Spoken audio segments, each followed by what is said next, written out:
My creative writing teacher, many years ago when I was in college, once told me, "There is nothing new under the sun. Everything that we think has already been thought, and the best that we can do is adhere to the virtues of our ancestors," saying that in ancient times we were better people, and we've devolved into a state of materialism and focus away from God. Now, though this is folly, she has a point. We have devolved into materialism, but so has religion. So has religious dogma. Whereas once there was a thriving understanding of what it was to be an avatar like Christ or Krishna, or what it was to be a saint, or what it was to look within and find God within, and not have these intermediaries that we call priests and monks and even Brahmins a lot of the time. There has been a de-evolution because our idea of order has become doctrine. When order becomes doctrine, when it does not adhere to the spirit of itself, and it rather adheres to a demand that everyone adhere to it, then that is when a religion has stagnated in evolution, spiritual evolution, and societal evolution. That is when it becomes a cage and not an implement of freedom.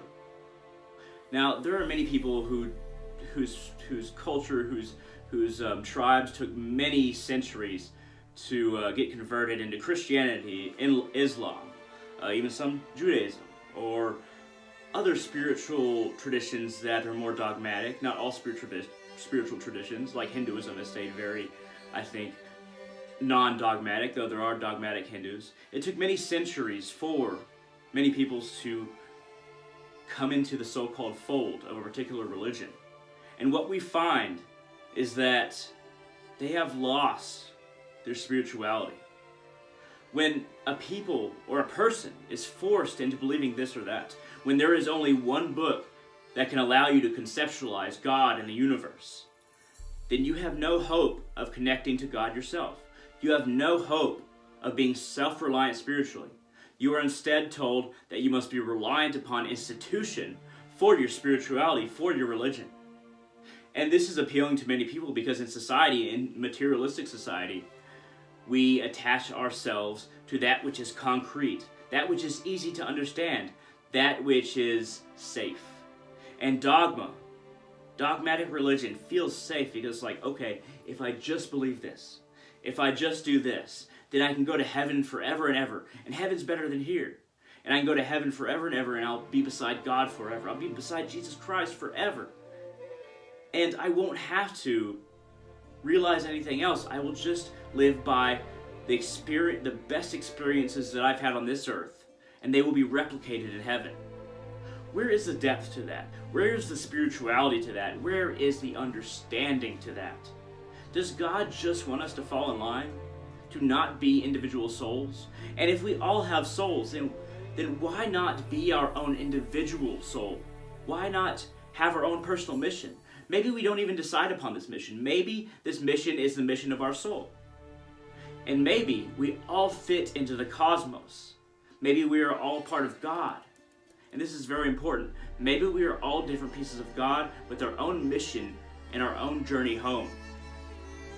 Maybe there isn't just one journey home. Maybe there isn't one path. Maybe we all have our own paths, and that's okay. And it doesn't have to be a wide-ranging dogma, a wide-ranging set of rules that we all have to follow, we all have to adhere to in order to get into heaven. Maybe heaven is just another step, either before we come back here and learn more, or move on and be rid of the material realm and that particular heaven that we just get rewarded for being faithful. Because surely, aren't we supposed to realize something more than just being rewarded for deeds that we've done here? Sin and action in this world is finite. So, can they have infinite reward and infinite punishment? Or is there something more to it? And I think that there is, brothers and sisters. I think that what we must realize is that it's not about us being an individual and acting just in one way in order to get through those pearly gates. It is also because we are a part of the divine. There was never really a separation between creation and God. creation is just a part of God. And once we get all the way back up to the source of everything, once we realize who we truly are and work past this materialism and merge with the one beyond creation, yet creation being a small part, limited part of God, that's when we've reached the final so-called heaven. Because that unification from which we came is where we must go back to. Creation is a cycle. It's a circle. It feeds into itself, and we imagine that this limited infinity is all that there is. That we will sit beside God, but we will never be one with God. That pleasure and peace as a separate being in heaven, separate from other souls, but still beside them, like in this world, is our destination. But I do not think that it is. I think that all souls are more than these physical appearances. And when we go to so-called heaven for a time, I believe it's for a time, many Hindus do, and then we come back here before we truly realize ourselves. When we go there for a time, and we are these bodies, how does that say what our soul is? Our soul is not this body. So why would we look like this body, this identity? Why would we still have the same likes and dislikes? Why would we be eternally attached to what we did within a limited life? This doesn't make sense, and I hope that you see this.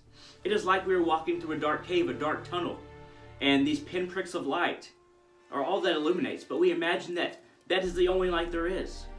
But we can come out of the cave, we can come out of the tunnel and be who we truly are, and then through that, we reach God.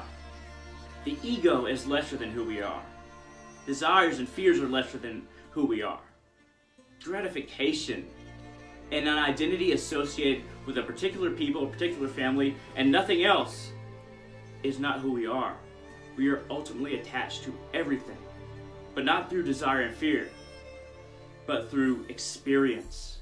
We can experience every other soul because we are every other soul. We are a piece isolated, supposedly, but once we reach past this illusion, we will join once again with our brothers and sisters, and we will be one soul, constantly experiencing each other, constantly experiencing truth in the infinite.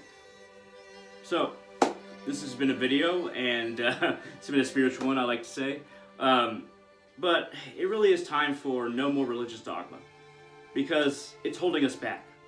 So move forward with your spiritual path as you feel you must. Follow your heart and your brain, your compassion and your logic. Find who you truly are, because that's what God really wants, no matter what path you follow.